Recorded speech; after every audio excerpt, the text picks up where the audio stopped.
OMN akka gaafa alaa keessattillee dhugaan cabdee nafini eessattillee rabbiin gargaarsa qabnaa.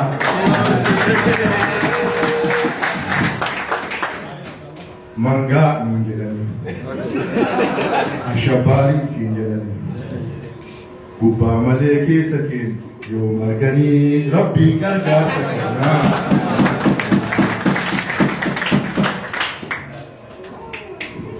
Olkai fiigi jawaab keeroo qabdaa.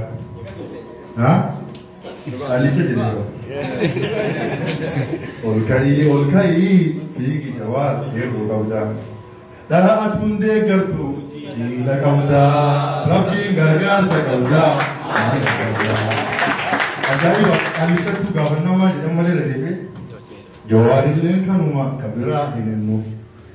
Qeerroonilleen kanuma kan biraa hin hennu. Rabbi rizqiin qottobu gaafa kennu rabbiin gargaarsa qabnaa.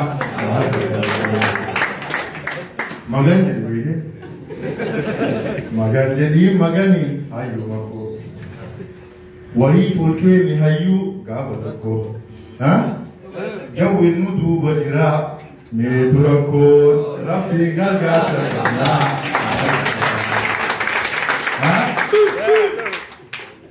Qeerroo kun kana si galee sifa qeerroo qabaachuu qaba. Qeerroon biyyaa kumaatama walitee walii gaba. Nu rabbii nu baasee as jirra. Waan as jiruuf hin beeknu rabbitu nu baasee as jirra. Kanaafiyyuu innillee gara